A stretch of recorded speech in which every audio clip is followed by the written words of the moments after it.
आपण या विषयाकडं जरा सजग नजरेने पाहणं फार गरजेचं असं मला वाटतं.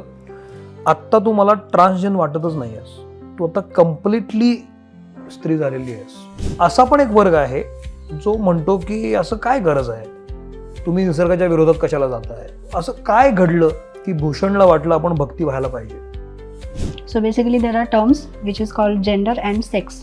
बरं. So ह्या टर्म्स मध्ये लोक खूप कन्फ्यूज होतात.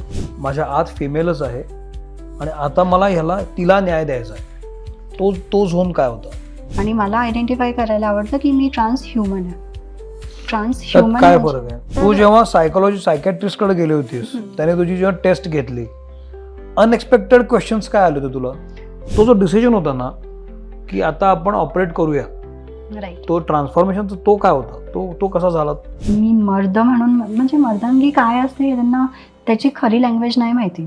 तसं प्रत्येक वेळेला सांगणं गरजेचं आहे की मी ट्रान्सजेंडर आहे, मी ट्रान्सजेंडर आहे सांगायला लागतं. स्त्री झाल्यानंतर, भक्ती झाल्यानंतर आता लाईफ कसं आहे.